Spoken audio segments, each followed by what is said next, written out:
लाओ त्से कहते हैं, who can find repose in A muddy world, by lying still it becomes clear.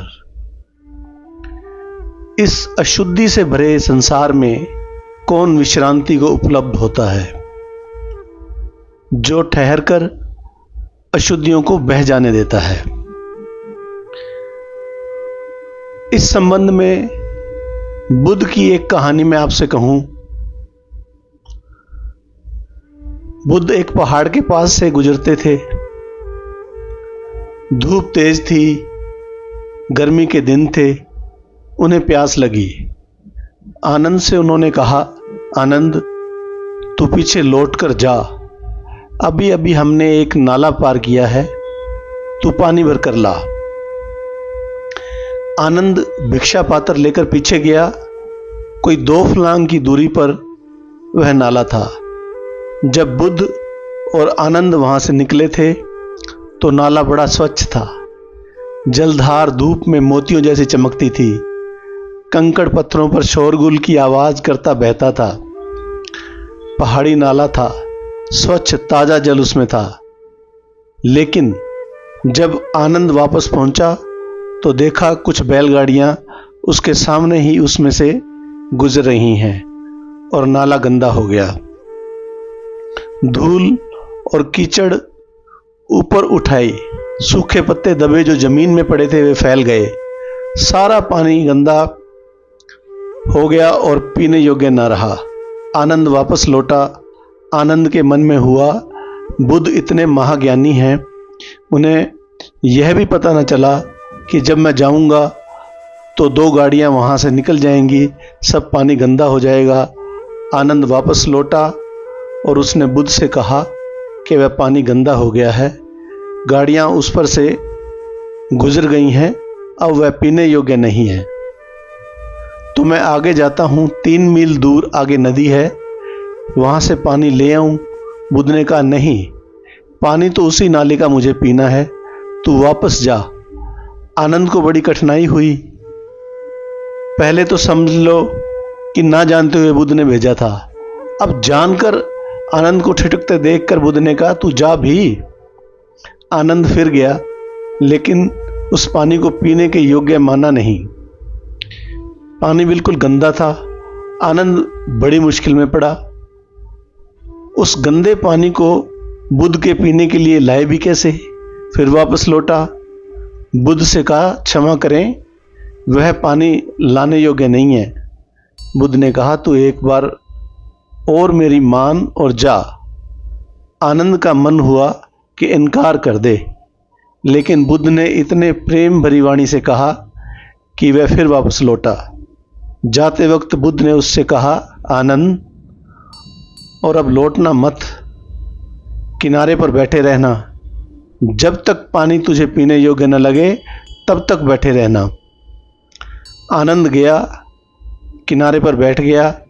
बैठकर देखता रहा, देखता रहा, देखता रहा। थोड़ी देर में सूखे पत्ते बह गए, मिट्टी के कण नीचे बैठ गए, धूल हट गई, पानी पुनः स्वच्छ हो गया। पानी भरकर आनंद नाचता हुआ लौटा। बुद्ध के चरणों में गिरकर उसने कहा कि तुम्हारी अनुकंपा अपार है, क्या तुमने मुझे उस पानी की धार से कुछ संदेश दिया? मैं ना समझ क्या क्या सोचता रहा। मुझे समझ आ गया उस नदी के, उस झरने के किनारे बैठकर कि यह मन भी ऐसा ही गंदगी से भरा है। क्या मन के किनारे भी हम ऐसे ही बैठे प्रतीक्षा करें तो यह गंदगी बह जाएगी? बुद्ध ने कहा, इसीलिए तुझे 3 बार मुझे वापस भेजना पड़ा। आनंद से बुद्ध ने बाद में पूछा कि आनंद, तुझे कभी ऐसा उस झरने के किनारे नहीं हुआ कि कूद पड़ूं और साफ कर दूं? आनंद ने कहा, हुआ, मैंने किया भी, लेकिन पानी और भी गंदा हो गया था।